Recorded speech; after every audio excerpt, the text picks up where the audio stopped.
hiccup.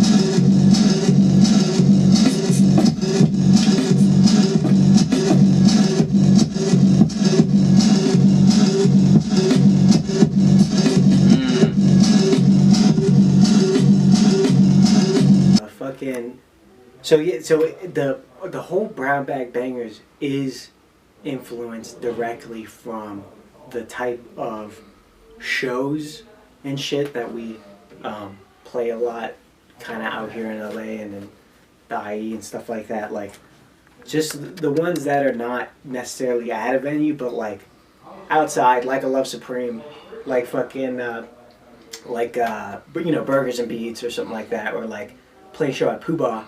So like the sound is like a direct kind of inspiration from that like type of show,